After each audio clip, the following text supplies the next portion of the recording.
एक दिन भगवान मुरली मनोहर बैठे हुए थे। भगवान को एकदम से अपनी प्यारी प्यारी गोपियों की जब याद आई है तो भगवान की आंखों से आंसू बहने लगे। भगवान की आंखों से जब आंसू बहने लगे तो भगवान के परम मित्र परम ज्ञानी जिनका नाम है उद्धव जी, और जब उद्धव जी ने देखा, जब उद्धव जी ने देखा तो भगवान से बोले हैं मुरली मनोहर, क्या हुआ प्रभु, आप रो क्यों रहे हैं? हे श्याम सुंदर, आपकी आंखों में ये आंसू कैसे हैं? आपको कौन सा दुख है? हे श्याम, कृपा करके मुझे बताइए। उसी समय भगवान कहने लगे हैं, मैं तुमको क्या बताऊं, बात यह है कि मैं जब आया था उस वृंदावन से, तब मैंने अपनी गोपियों से, अपनी मैया यशोदा से, अपने साथ के जो सखा छोड़े थे वहां, उन सबसे मैंने ये कहा था कि मैं परसों लौट करके आ जाऊंगा, लेकिन आज मुझे बरसें व्यतीत हो गई। मेरी भेंट मेरी प्यारी प्यारी गोपियों से नहीं हुई। मेरी प्यारी मैया, बूढ़ी मैया यशोदा से मेरी भेंट नहीं हुई। आज मुझे उनकी बहुत याद आ रही है। हे उद्धव, मैं क्या करूं? तुम मेरा एक काम कर दो उद्धव, तुम इस पत्र को लेकर के मेरी मैया यशोदा के पास में चले जाओ, मेरी माता को समझा देना, कह देना कि अब श्याम सुंदर लौट के नहीं आ सकते। हमारी राधा, मेरी राधा को समझा देना, कह देना, हे राधे, अब तुम्हारा श्याम तुम्हारे पास लौट करके नहीं आ पाएगा। हे उद्धव, उन्हें जाकर के धैर्य बंधाना। आज तो भगवान ने पत्र लिखा और पत्र में लिख दिया, सभी गोपियों के लिए संदेश भेज दिया, मैया यशोदा के लिए संदेश भेजा है। भगवान ने लिखा कि हे माँ, मैं तेरे चरणों में बारंबार प्रणाम करता हूँ। माँ, तू कैसी है? हे माँ, तू मेरी चिंता न करना, लेकिन माँ मैं क्या करूं, मुझे तेरी बहुत याद आती है। हे माँ, तेरे बिना रहा नहीं जाता, वो बचपन की यादें माँ मुझे पल पल सताती हैं। रात को नींद नहीं आती, दिन में मुझे चैन नहीं पड़ता है। माँ, तेरे हाथों से दिया हुआ माखन मिश्री मुझे बहुत याद आता है। आज इस प्रकार से भगवान माता की याद कर रहे हैं। उस पत्र में लिख दिया भगवान ने, गोपियों के बारे में लिखा कि हे मेरी प्यारी गोपियों, मैंने तुम्हें बहुत परेशान किया, हो सके तो मुझे क्षमा कर देना। मैंने तुम्हारे जल से भरे हुए घड़ों को फोड़ दिया, तुम्हारे घरों में घुस घुस के माखन खाया, खाया कम बिगाड़ा ज्यादा। आज भगवान अनेकों प्रकार से बीते हुए पल आज भगवान उस पत्र में लिख रहे हैं। उद्धव जी को पत्र दिया। उद्धव जी बोले, हे श्याम सुंदर, इस पत्र को मैं लेकर के जाऊंगा तो मुझे वहां कौन पहचानेगा? मुझ पर कौन विश्वास करेगा कि मुझे आपने भेजा है? तो भगवान ने कहा, उद्धव, तुम देखने में तो मेरे जैसे लगते ही हो, मैं तुम्हें अपना रथ दूंगा, मेरा रथ लेकर के जाना, मेरे वस्त्रों को पहन के चले जाना, और जब तुम मेरे वस्त्र पहन करके जाओगे तो सब समझ जाएंगे कि मैंने ही तुम्हें भेजा है। आज भक्तों, उद्धव जी पत्र लेकर के चले हैं। दह गोपियां यमुना के किनारे बंसी बट पर जल भरने के लिए जब आती हैं तो आज सभी जब इकट्ठी हुई याद करने लगी, एक दूसरे से बातें करते हुए बोली हैं, बहन वो श्याम सुंदर हमसे ये कह करके गए थे कि परसों लौट करके आ जाएंगे, लेकिन बहन आज परसों की वर्षें सी व्यतीत तो हो गई, हमारे श्याम हमारे पास लौट करके नहीं आए। राधा बोली, बहन वो छलिया मेरा प्राणेश्वर मुझसे ये वायदा करके गया था कि मैं परसों लौट के आ जाऊंगा, लेकिन आज हे बहन इतना समय व्यतीत हो गया। और बोली है राधा, बहन सभी भक्त तालियां बजाते हुए बोलेंगे,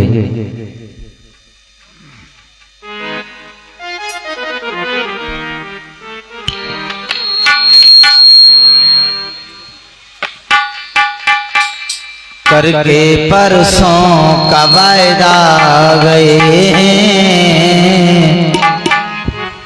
लौट कर शाम आए नहीं हैं। करके परसों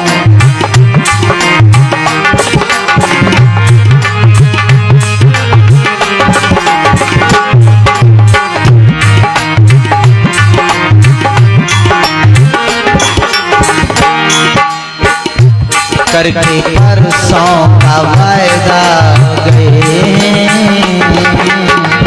लौट कर शाम आए नहीं हैं। करके परसों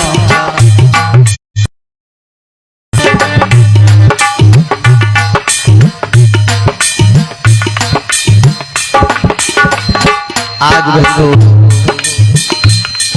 सभी गोपियां याद करने लगी हैं, राधा बोली हैं बहन करके परसों का वायदा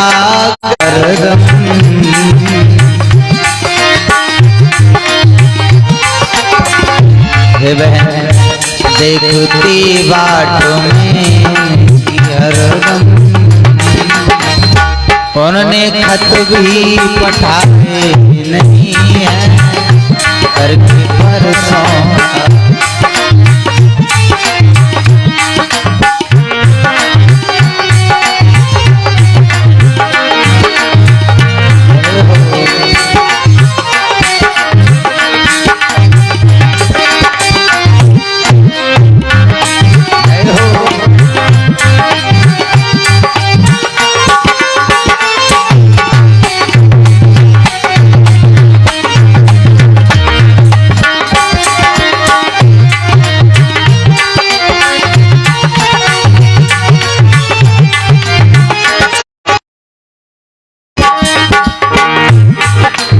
भगवान बोले हैं, भगवान की याद करते हुए वो गोपियां बोली हैं।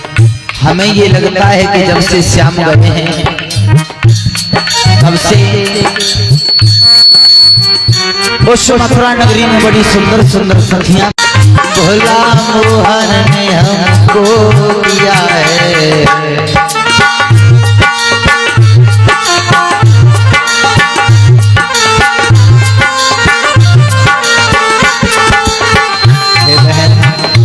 उन पे खूब जाने जादू किया है, भोला मोहन ने हमको दिया है। और बहन देखती बाट में उनकी हरदम, देखती राह में उनकी हरदम, लौट कर शाम आए नहीं है। करके परसों का वायदा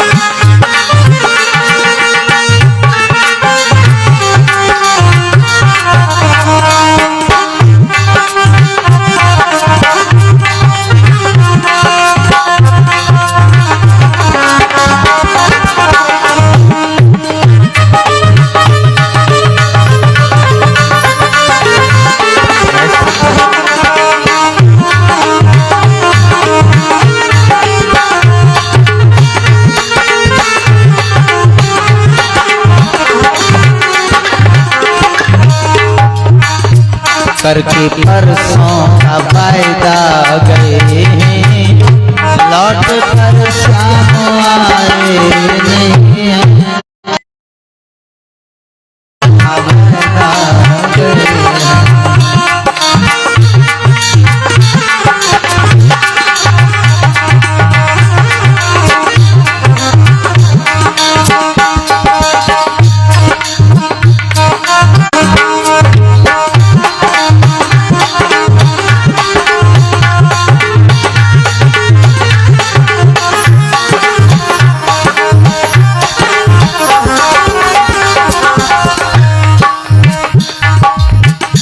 आज भगवान की याद करके गोपियां और इस तरह से जब कहने लगी हैं, तब तक भक्तों आज एक गोपी की नजर मथुरा नगरी की तरफ पड़ी। जिस रास्ते से भगवान गए थे मथुरा में, उस रास्ते की तरफ जब निहारने लगी, दूर से धूल सी उड़ती हुई दिखाई दी।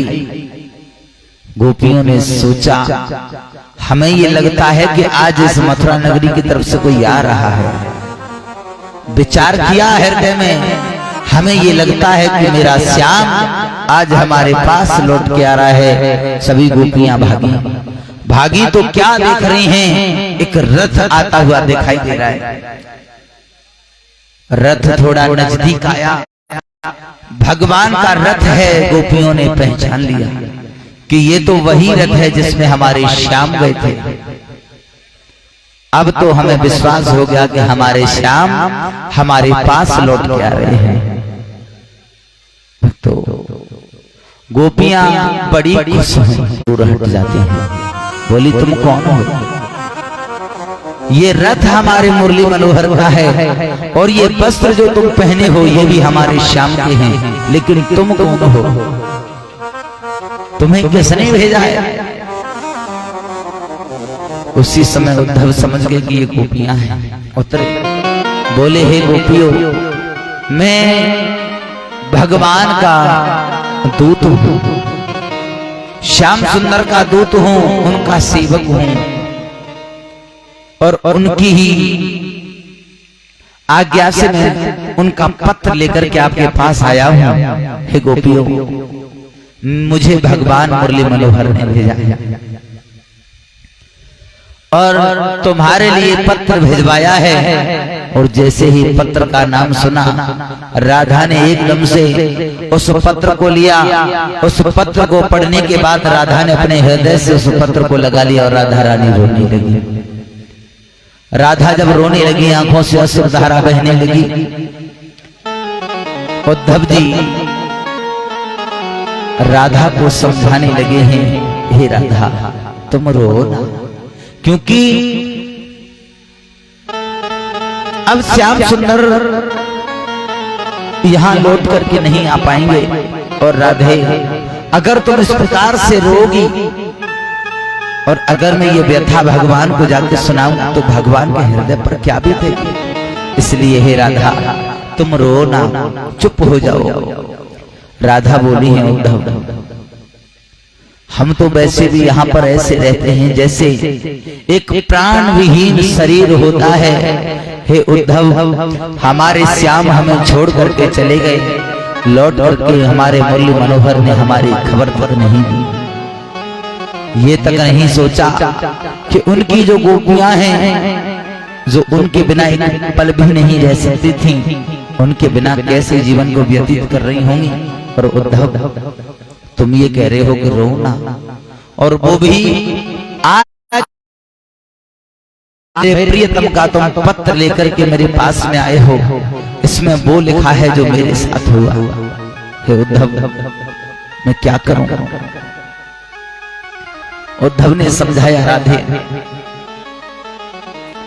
तुमने जो प्रेम जिसकी याद में तुम यहाँ रोती रहो, भगवान वहां रोते रहे। इसलिए राधा तुम भगवान को याद करना बंद कर दो, भगवान की याद में न रो। राधा चुप हो जाओ। अनेकों प्रकार से भगवान के बारे में उद्धव ने समझाया कि हे राधे, अब भगवान लौट के तुम्हारे पास में नहीं आएंगे, तुम्हारा रोना व्यर्थ है, चुप हो जाओ। राधा रोते नहीं हैं। अरे तुमने प्रेम किया है तो प्रेम भगवान ने भी तुमसे किया था, लेकिन अब क्या करें, भगवान के सामने कुछ परिस्थितियां ऐसी हैं जिसके कारण भगवान आपके पास नहीं आ सकते।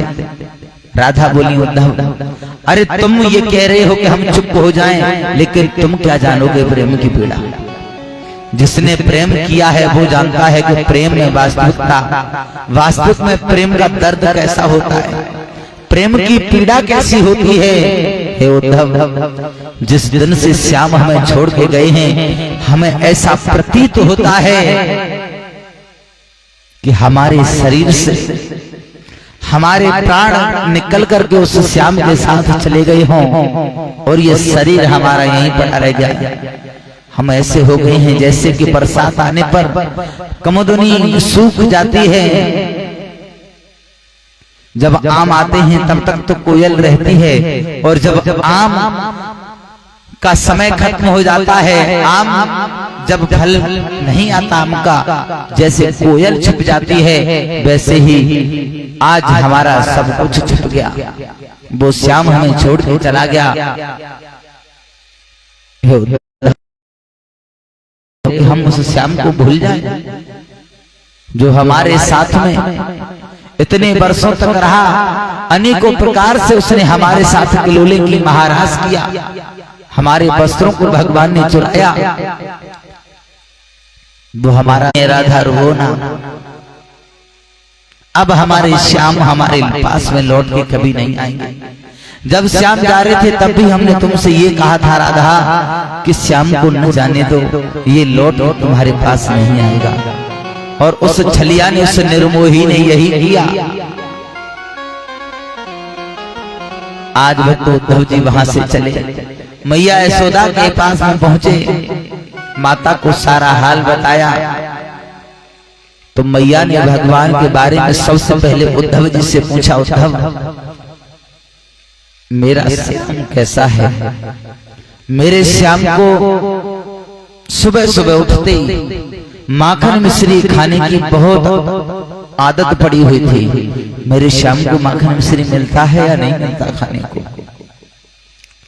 उद्धव बोले, मां उस मथुरा में किसी भी चीज की कोई कमी नहीं है, लेकिन मां तेरे हाथ से जो भगवान ने माखन खाया होगा, हे मां उस प्रेम को शायद कोई बखान ही कर सकता है, क्योंकि तुम उसकी मां हो और वो तुम्हारे पुत्र है मां।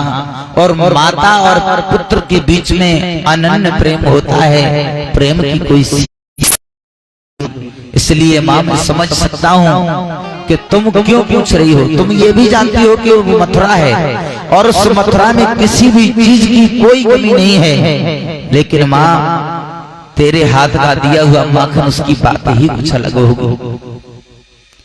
आज सबको धैर्य धारण कराया उद्धव जी ने, लेकिन भगवान स्वयं क्यों नहीं आए? उद्धव को क्यों भेजा भगवान ने? तो भक्तों उद्धव जी को इसलिए भगवान ने भेजा था क्योंकि उद्धव को अपने ऊपर बहुत बड़ा घमंड था। और घमंड किस बात का था? उद्धव जी ज्ञानी थे, उद्धव जी ज्ञानी थे और उद्धव को अपने ज्ञान का ही घमंड, अपने ज्ञान का घमंड हो गया था। उद्धव जी ये सोचते थे कि मैं जिसको जिस तरह से समझाऊंगा, क्योंकि मुझे ज्ञान है, मैं ज्ञानी हूं, और जिसको जिस तरह से समझाऊंगा वो मेरी बात उसी तरह से समझ जाएगा। इसलिए उद्धव जी को भेजा था अपना घमंड दूर करने। सभी गोपियों ने कहा, उद्धव तुम कुछ नहीं जानते हो, अभी तुम्हारे बारे में सुना तो बहुत है कि तुम ज्ञानी हो, लेकिन अभी तुम प्रेम के बारे में तुम्हें बिल्कुल भी ज्ञान नहीं है, तुम अज्ञानी हो प्रेम के बारे में। तुम नहीं जानते कि प्रेम क्या होता है, प्रेम की पीड़ा क्या होती है, और प्रेमी जब प्रेमी से बिछड़ता है तब उसके हृदय पर क्या बीतती है, क्या उसको कैसा महसूस होता है। पुत्र के बीच में प्रेम है, पति पत्नी के बीच में प्रेम है, माता पुत्र के बीच में प्रेम है, पिता पुत्री के बीच में प्रेम है, लेकिन प्रेम है कैसा? स्वार्थ का प्रेम है। अगर स्वार्थ न हो, निस्वार्थ प्रेम कोई नहीं करता महाराज। सब स्वार्थ के लिए, अपने स्वार्थ के लिए प्रेम करते हैं। माता पिता का स्वार्थ क्या है? हालांकि माता पिता संतान को इस भूतल में लेके आते हैं, भगवान से बड़ा दर्जा है माता पिता का, लेकिन स्वार्थ एक बन जाता है माता पिता को, एक आस बन जाती है। और आस क्या बन जाती है कि ये हमारा पुत्र है, जब हमारे ऊपर बुढ़ापा आएगा तो ये बुढ़ापे में हमारा एक सहारा बन जाएगा। ये स्वार्थ हो जाता है माता पिता को। इसलिए माता पिता प्रेम करते हैं। और तो भाई भाई का प्रेम है, बहन भाई का प्रेम है, अनेकों प्रकार का प्रेम, लेकिन सब स्वार्थ के लिए है। सबका कोई ना कोई मतलब छपा हुआ होता है, इसलिए एक दूसरे से प्रेम होता है। लेकिन आज भी एक ऐसा इंसान है जो आज भी निस्वार्थ प्रेम करता है, और वो है गुरु। गुरु कभी ये नहीं चाहता कि मेरा शिष्य मेरी सेवा करेगा बुढ़ापे में। गुरु नहीं चाहता, ज्ञान देता है, और ज्ञान देने के बाद जब गुरु के द्वारा जब शिष्य को ज्ञान दिया जाता है, शिष्य योग्य हो जाता है, तब गुरु ये नहीं कहता कि बेटा मुझे तुझसे जो भी तू पैदा करेगा उसमें से आधा चाहिए, या मुझे जो भी पैदा करे उसमें से तुझे देना होगा। गुरु नहीं कहता। केवल गुरु जो है अब क्या करता है, उस शिष्य को ज्ञान देगा, और ज्ञान के माध्यम से उससे कहता है बेटा तू जब आगे को बढ़ेगा तो मेरा नाम तेरे साथ में ऊंचा होगा, तू इस संसार में अपना नाम रोशन करेगा तो तेरे साथ साथ मेरा नाम रोशन हो जाएगा, और तुझे भगवान की प्राप्ति हो जाएगी। गुरु निस्वार्थ प्रेम करता है। इस दुनिया में कुछ नहीं है, आया है सो जाएगा, और राजा रंग फकीर कोई सिंहासन चढ़ चला, कोई बंधाई जंजीर। जो आया है उसे एक न एक दिन सबको जाना। मैं भी मरूंगा, ये भी मरेगा, बचने वाला कोई नहीं। ये सत्यता है, ये सत्यता है। और आप और हम ही नहीं, हमारी आंखों से हम जो भी देख रहे हैं, हमें जो भी दिखाई दे रहा है इस संसार, सबको एक न एक दिन जाना है।